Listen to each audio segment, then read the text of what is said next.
અંકલેશ્વર તાલુકાના ઉછાલી ગામની સીમમાં વારંવાર દીપડાની હાજરી દેખાતા ગ્રામજનોની રજૂઆતના આધારે વન વિભાગ દ્વારા પાંજરું ગોઠવવામાં આવ્યું હતું।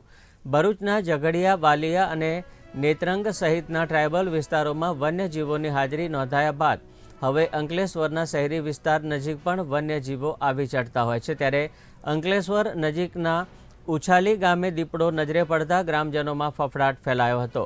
દીપડો દેખાતા આ અંગે ગ્રામજનો દ્વારા વન વિભાગને જાણ કરવામાં આવી હતી। વન વિભાગ દ્વારા ગામની સીમમાં પિંજરું ગોઠવવામાં આવ્યું। આ પાંજરામાં દીપડો આબાદ કેદ થયો હતો।